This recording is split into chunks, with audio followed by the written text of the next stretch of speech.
Hi, hello, how are you? We're back from boondocking. We had to come back because we blew this thing up before we left. I don't know if you guys remember. We got this thing. Thanks, Top Shelf Tom. This is going to be the donor car for this thing. So we're going to take the engine and the transmission and everything we can salvage out of this car, the tires, everything. And we're going to transfer it into this old girl. So it's going to be a video coming up. But also this thing. So that's what we're going to be working on today. It's got a power steering leak. It's had a power steering leak ever since I got it. Some of you might remember I was talking about how the previous owner had put 2 quarts of antifreeze in it. I have fixed most of it, but it's still spotting on the ground. You can see everywhere it goes, it leaves a trail of tears. So we're gonna pull it into the garage, move stuff around, and well, this is gonna suck. We got the car in the garage here. This is a 2005 Honda Odyssey for reference. And today we're gonna be taking the rack and pinion out of this. There's better videos on how to do this online, and I've researched a couple of them. This is just my attempt at recording on what we're doing this week because we're not out boondocking. So got the hood up, got the car in the garage. It's nice and air conditioned in here, which is nice. This is gonna be a pretty big job. We're underneath the car first. First step is getting the floor mats and this cover that I pulled out of the way. It's got these 3 little hand tight fasteners on them, pretty easy to pull off. And then if we go in here, you can see there's 1 bolt in the back there, and then there's 1 bolt there. Both of these are loose already. To the magic of television. So this is an uncomfortable spot to be in. Don't have as much room as I would like around the vehicle, but we're making it work. So we're just gonna pull these bolts out. You pull the bottom one out and you loosen the top one. And it just slides off just like that. So step 1 is done. Now we're gonna get the car up on jacks and we're gonna start pulling the tires off. All right, so we got that collar pulled off the steering column inside the car. I got the wheel pretty much set straight. It doesn't lock. I wish it did because that would be nice. Just watch and make sure that it doesn't get moved. So we got the car all jacked up here and I got the stands off of the subframe. That's pretty important because this whole subframe has got to be dropped in order to get this rack out of here. And you can see here's our tie rods right here, and we're getting all new tie rods and everything, so we're just going to go and replace that. So the first step that I'm going to do here is I'm going to loosen these jam nuts on both sides, and then I'm going to take these bolts and these cotter pins out, and we're going to pop these tie rods out, and we're going to get the outer tie rods off.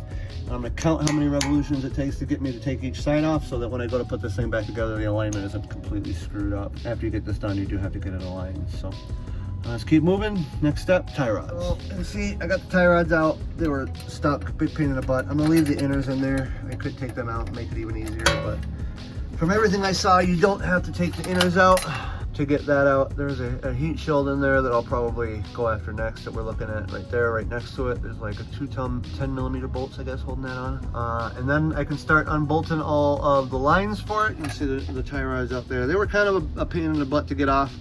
I would almost recommend loosening your tie rods before you disconnect the steering wheel if you are doing this. If you disconnect the tie rods first, you can move the steering wheel back and forth, which makes it all way easier. After I disconnected the steering wheel, I couldn't turn it to swing a hammer, so it got interesting. And I ruined both of my pickle forks on the last suspension job I had. Shout out to Danielle. Okay. Next step is to get all the fluid out of it, get all the shields out, get it all disconnected, at least get all the bolts and stuff disconnected, and then I'm probably gonna have to run to Harbor Freight and figure out how I'm gonna support all this while I lower it 4 to 5 inches. We haven't done a whole lot of recording on this one, but I've been too focused on getting this right because I don't have the luxury of putting this on a lift. So I got it on jack stands back here on the frame. I went out and bought a couple of bottle jacks, 8-ton bottle jacks, and then I have another jack down there, and I have this jack down here. Trying to distribute the load across this frame that you see under here, the engine cradle, the transmission cradle. So we're gonna have to support all this and drop it down. Show you what we did. You can see I already pulled off the front cover here. There's just a bunch of pull clips. Again, there's other videos showing you guys how to do this. This isn't really the video for you. Our normal videos are full-time RV life. If this does help you, then great, but this is for your entertainment. Anyway, you have these push clips in here. You can see there's a bunch of them. They're all over the place. You just pull them out everywhere you see them until it pops off. Pretty simple. We pulled the tie rods off already. I showed you that, but I also pulled the top sway bar link out on both sides. This one I think is newer than the other side because that one came out pretty easy. We're in Minnesota in a salty climate, so sometimes these things don't, you know, they don't want to go to plan. It's not a big deal. Just take your time, be patient. I also, so there's a hold down bracket on this side.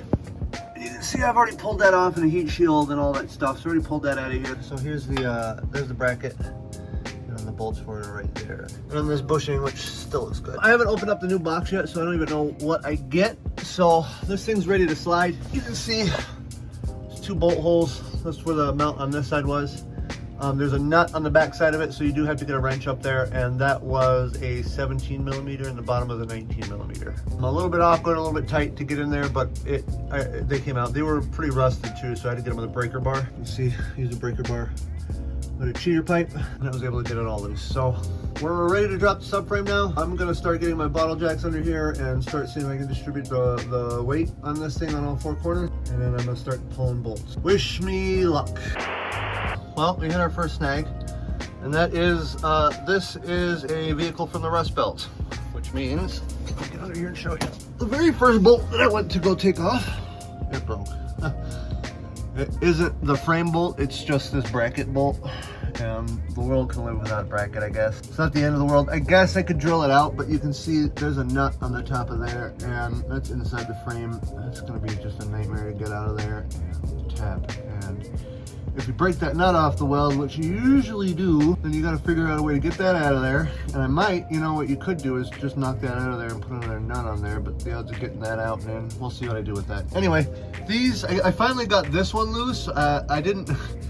This one almost broke on me. These things are so rusted in here, and I know these are like really strong strength bolts because they have to hold the whole weight of the frame. But this has been sitting out in the rust, and this thing's been abused so much that these things really don't want to come out of here. So I'm taking my time right now. What I'm doing is I'm hitting them with a breaker bar to just try to crack them loose. And I'm taking my impact and I'm tightening them and I'm loosening them and I'm tightening them and I'm loosening them, and then I'll let them sit there. And there's rubber in there. See the rubber? So I can't just take a torch to that and heat it up. That's not gonna work. So honestly, if I break one of these bolts, we're done. The vehicle's like gonna be essentially totaled because I'll have to take the whole engine and transmission out to fix this, and I don't have the capability to do that here. So I'm gonna go charge up my batteries again for the impact. And we're just gonna keep taking our time, and hopefully I can crack all of the rest of them loose. I haven't even tried that one. I started working on some of the front ones. Let me show you. You can see this, it's got a bracket here. I was able to get these 2 bolts out of the bracket. These were really stuck. So all of this is very tight. I don't know if it's because it's got Loctite on it and rust, but I don't know. The video I watched, guy was putting Loctite back on all these bolts, and I gotta tell you, with all the rust that we have in Minnesota, I think that's just a natural occurring Loctite in Minnesota. You don't have to Loctite anything because nature does it for you. Anywho, I'm gonna go lick my wounds and charge some batteries. 2 days later. I started working on this thing on Tuesday, and it is now Saturday afternoon. The progress that I've had in the last couple of days. I've gotten that bolt loose. Actually, not that bolt loose. I've gotten that bolt loose. I pulled that bolt out, and I've loosened this bolt. So that bolt's coming out. Here's the bolt that I pulled out today. It's not flaming hot a million degrees. You can see this thing doesn't have any threads left on it. This thing is toast. It's bad. It's very bad. And the threads that are in the frame or in the car are likely equally as bad. You can see metal chunks in there. It's real bad. I'm gonna need to get all 4 bolts before I can even continue, because I'm gonna need to replace these. And I stopped just now. I don't want to take any more of these out because I'm gonna need to tap all of these, and I don't if I get this off center just a little bit, I'm not gonna be able to get a tap into these holes straight. So I'm gonna have to go one by one in each one of these holes, and I'm gonna have to run a tap up there. You can't see anything either. Yeah, it's not good. It's bad. I got plenty of support on here, but this thing's gonna be sitting for a couple of days.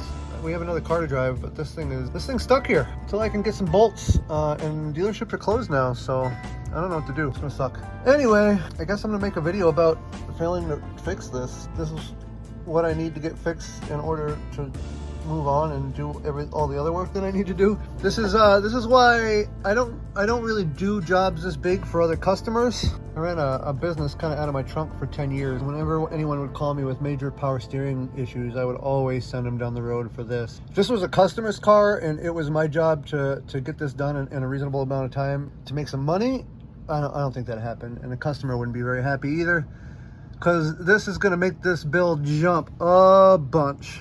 That's where we're at. wish me luck, and hopefully next Thursday when I'm coming back, this thing will be on the road and not my problem anymore.